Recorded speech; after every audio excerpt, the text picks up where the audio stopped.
प्रथमे थईथान परे उच्छेद दाबी रे गणधारणा। जगतपुर गोलेई छक निकट थिबा भगवती बस्ती को उच्छेद कराजिबाकू लक्ष्य रखाଯାଇଛି। एही बस्तीर शताधिक परिवार सरकार को आधार कार्ड भोट परिचय पत्र भली सुविधा सुजोग पाउथिले भी वर्तमान सेमाने पिला छुआ धरी खोला आकाश तले दिन काटुछंती। एनेई सीपीआई पक्षरु प्रथमे थईथान परे उच्छेद दाबी रे जगतपुर गोलेई छक ठारे प्रतिवाद देखिबाकू मिलिछि।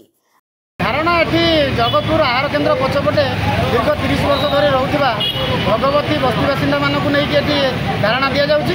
सेमाने दीर्घ दिन धरिकी आधार कार्ड भोट परिचय पत्र पाई सारला परे मध्य तांकु एठु किछि मुष्टिमेय लोक एठी उत्खात करिया पय प्रचेष्टा करछन एवं सेति पय विभिन्न धमक चमक मध्य दउछन। सरकारी स्तर में कौन योजना न थाई एटी उठे देवाई व्यवस्था होती। तेणु आम उच्छेद पूर्व थईथान करने आम भारतीय कम्युनिस्ट पार्टी सीपीआई शाखा तरफ आम ये दाबी जन मुख्यमंत्री उद्देश्य दाबीपत्र दौचु तहसीलदार माध्यम से आज धारणा।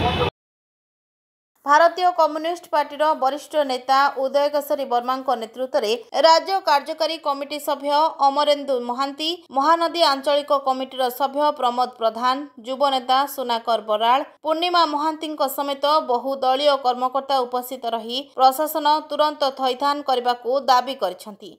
शेषे टांगी चौद्वार तहसीलदार जरिया एक दाबीपत्र मुख्यमंत्री उद्देश्य प्रदान करथिले। कटकरू Subhash Chandra Mahapatra report, rainbow media.